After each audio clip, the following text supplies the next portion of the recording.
araw po sa ating lahat.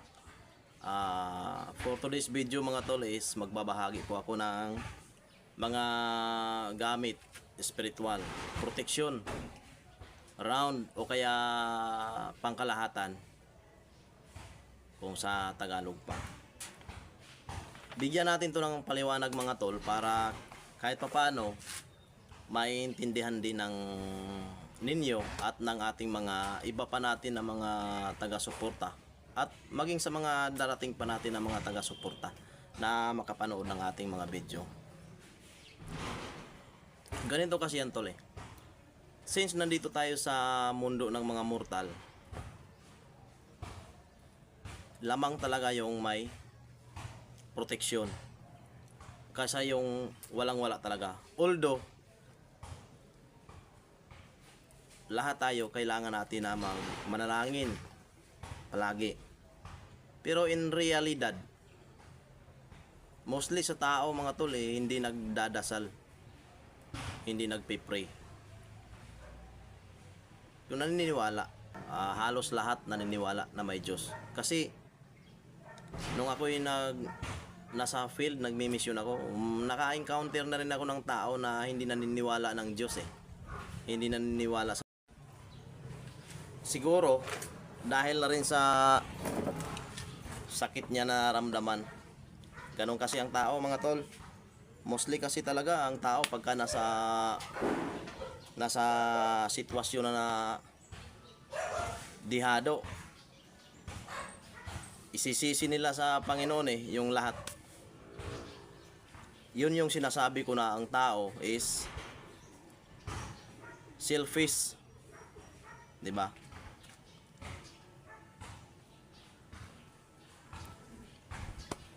Pero ganun pa man, sana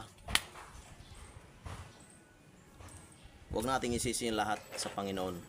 Bagkus magtiwala tayo sa Kanya at paniwalaan din natin yung Kanyang kapangyarihan. Kasi hindi naman pwedeng hindi naman pwedeng naniniwala tayo sa mga bad elements, sa mga barang, kulam, or else anong mga pa dyan.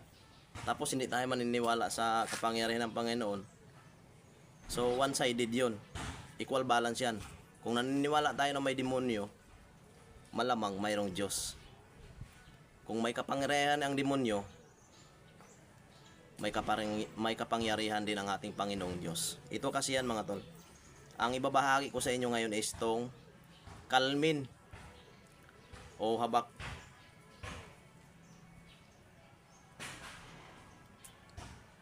Ito yan mga tol. Ito ay pangkalahatang proteksyon, round proteksyon, pangontra sa usog, sa barang o kulam, sa mga buyag, sa mga lason, pangontra, at sa mga masamang espiritu o elemento na mas kilalang tinatawag na mga inkanto, sa inkanto kung tawagin ng mga mortal. At proteksyon din siya sa mga baril.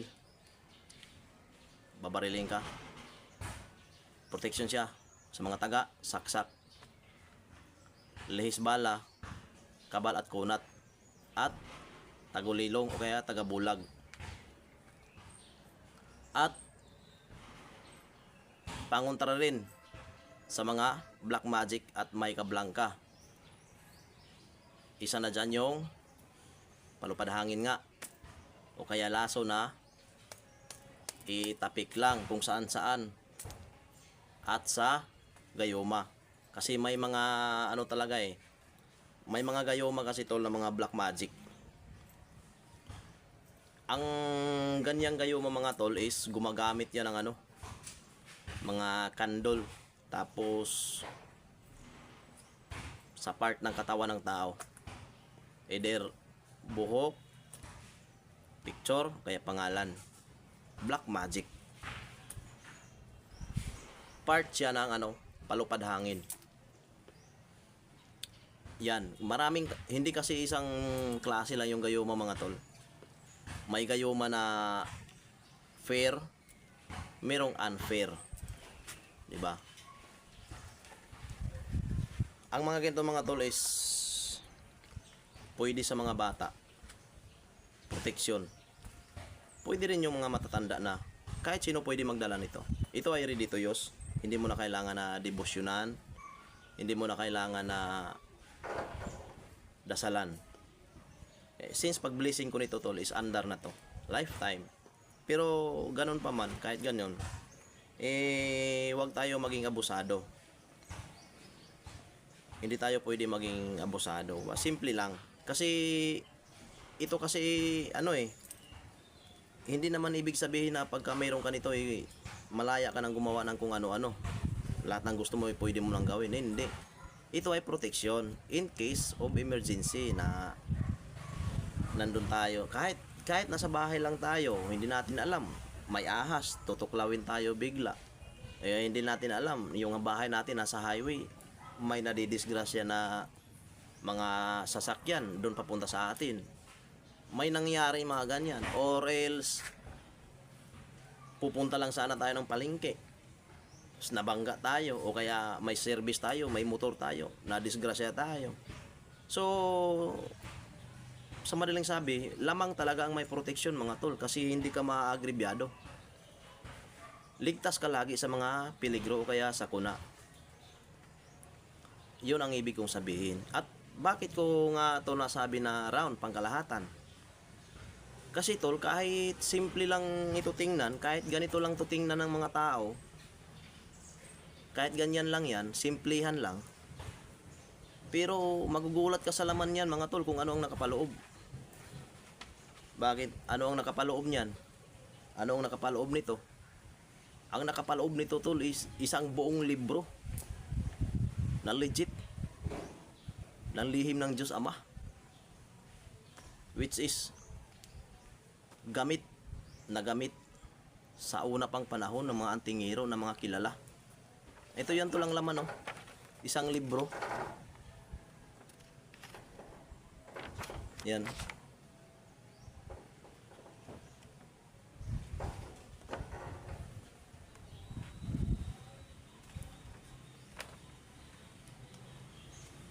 Halo na yan ang lahat tol. Halong-halo na yan. Nandyan na yung mga formula at mga orasyon.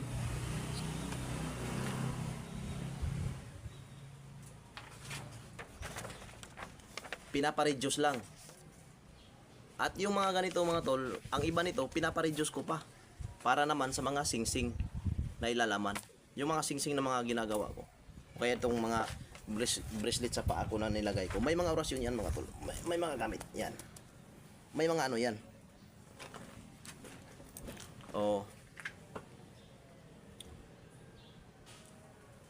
Tsaka proven and tested na rin tol. Yung mga ganito.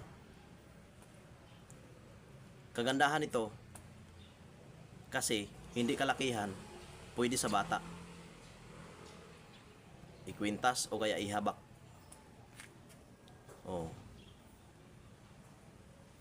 Kalmin ang tawag. Taming or habak kung sa Binisaya, sa mga sinaunang mga term ng mga matatanda, habak. Hanggang ngayon nadadala habak. Kung tawagin, mas kilala siyang habak.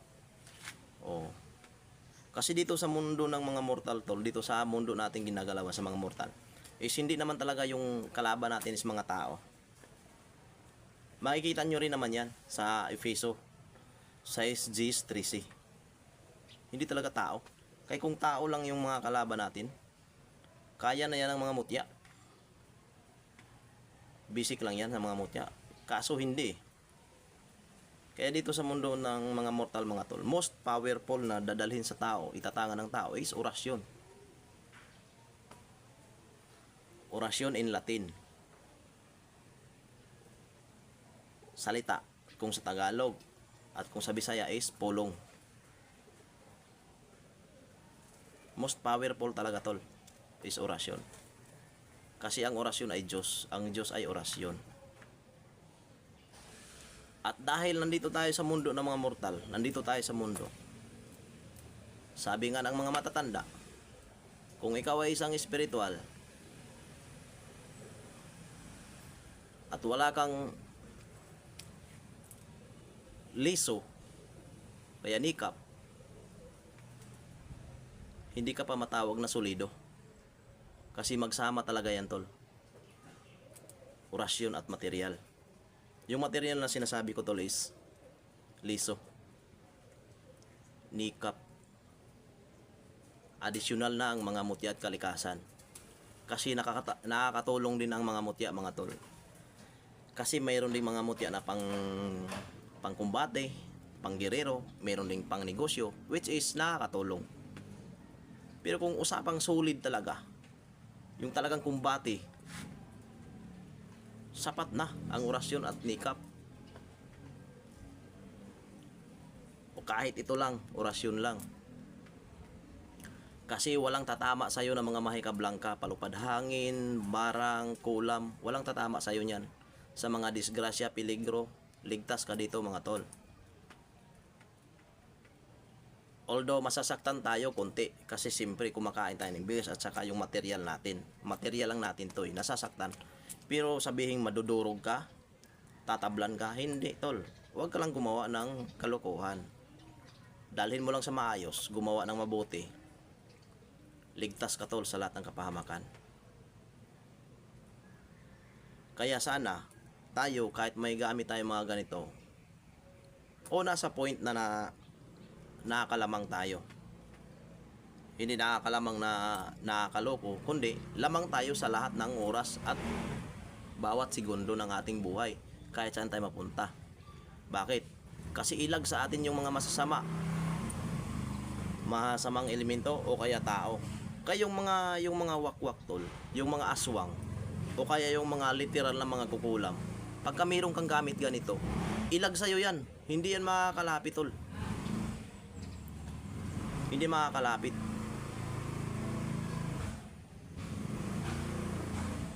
Kaya tayo, may ganito tayo, gawa lang tayo mabuti, mamuhay ng simple, at huwag tayong manglamang sa ating kapwa, huwag tayong mangapak sa ating kapwa. So yun lang, mga tol, maraming salamat sa inyo.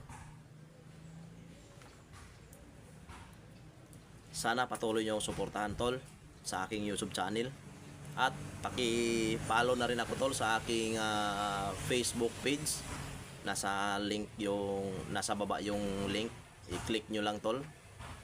Maraming salamat sa inyong lahat. God bless po sa ating lahat, tol. Mag-ingat kayo palagi.